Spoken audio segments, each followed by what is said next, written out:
इस समय क्षेत्रीय सेवायोजन कार्यालय में हूँ। यहाँ सऊदी अरब के लिए प्रदेश भर में 500 युवाओं को नौकरी देने के लिए रिक्तियाँ निकाली गई हैं। क्षेत्रीय सेवायोजन कार्यालय की ओर से बेरोजगार युवक युवतियों को जो अनुभव रखते हैं उनसे रोजगार संगम पोर्टल के माध्यम से आवेदन मांगा गया है। क्या मापदंड रखे गए हैं ये बताने के लिए हमारे साथ हैं जिला सेवायोजन अधिकारी गुलाब चंद मौर्य जी। उनसे बात करते हैं कि क्या मापदंड रखे गए हैं, कौन आवेदन कर सकता है और कब तक आवेदन किया जा सकता है। सर बहुत बहुत धन्यवाद। सर्वप्रथम अमर उजाला टीम के लिए मेरी ओर से बहुत बहुत बधाई कि उन्होंने हमको कवरेज का मौका दिया। मैं गुलाब चंद्र मौर्य जिला सेवायोजन अधिकारी गोंडा के पद पर कार्यरत हूँ।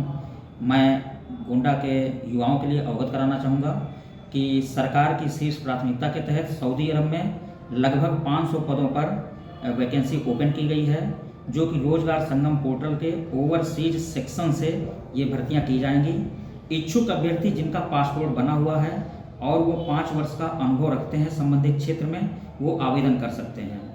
जहाँ तक पदों की बात है तो पदों में पाइप मेंटेनर और सुपरवाइजर, वेल्डर्स, फैब्रिकेशन के क्षेत्र में जॉब ऑफर किए गए हैं। और ये जो जॉब ऑफर किए गए हैं ये पूर्णतः निःशुल्क हैं। इसमें किसी प्रकार का किसी स्तर पर कोई पैसे नहीं देने हैं। सरकार सभी 18 मंडलीय मुख्यालयों पर इसकी प्रशिक्षण कराएगी, जो प्री डिपार्चर ट्रेनिंग के नाम से जाना जाएगा। इसमें भाषा संबंधी जो समस्याएं स्टूडेंट्स के बीच आती हैं उन समस्याओं को दूर किया जाएगा।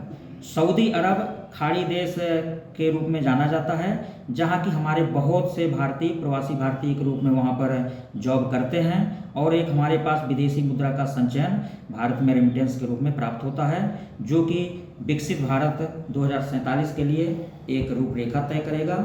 और हम विभागीय माननीय मंत्री जी को और वर्तमान सरकार को बहुत, जिन्होंने की अभूतपूर्व प्रगति की है इस दिशा में कि रोजगार और कौशल के लिए नए द्वार खोले हैं, जिससे कि क्षेत्रीय युवाओं को अवसर मिलेगा और उनके सपने साकार होंगे। आवेदन की प्रक्रिया क्या है और कब तक आवेदन किया जा सकता है, उसमें क्या दस्तावेज की जरूरत, किन किन दस्तावेजों की ज़रूरत होगी?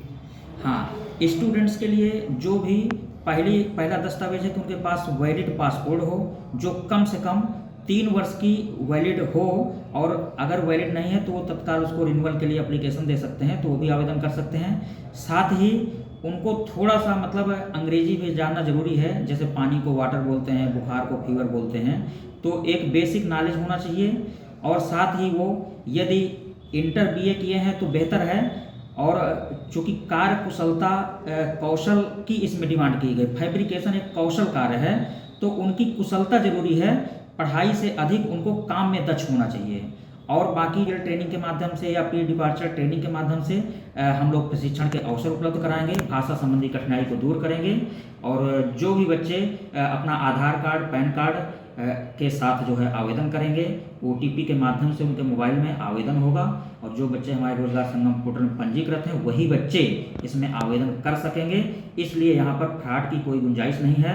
यदि ऐसी कोई संभावना, बच्चों को संदेह उत्पन्न होता है, तुरंत सेवायोजन कार्यालय से संपर्क करेंगे और हमारे मोबाइल नंबर हम सार्वजनिक कर देंगे, अभी न्यूज़पेपर में विज्ञप्ति निकलवा करके उसके माध्यम से संपर्क कर सकते हैं। क्या सैलरी रखी गई है और कितनी सैलरी क्या मिलनी है? हाँ, युवाओं के लिए खाड़ी देशों में जो सैलरी पैकेज है पद के अनुरूप है और साथ में कार्य कुशलता के अनुरूप है। जो मिनिमम सैलरी है वो 60,000 60,000 से लेकर के 1,50,000 के बीच रखी गई है। युवाओं को ये एकदम आश्वस्त कराना चाहूँगा कि सरकार आने जाने का खर्चा सरकार उठाएगी, प्रशिक्षण का खर्चा सरकार उठाएगी, अतः उनकी सैलरी सेफ रूप में सुरक्षित रहेगी। ये थे हमारे साथ जिला सेवायोजन अधिकारी गुलाब चंद मौर्य जी। आपको बहुत बहुत धन्यवाद। अगर आप ये वीडियो YouTube पर देख रहे हैं तो हमारे चैनल को सब्सक्राइब करें और बेल आइकन को दबाना ना भूलें। अगर आप Facebook पर ये वीडियो देख रहे हैं तो हमारे पेज को लाइक करें।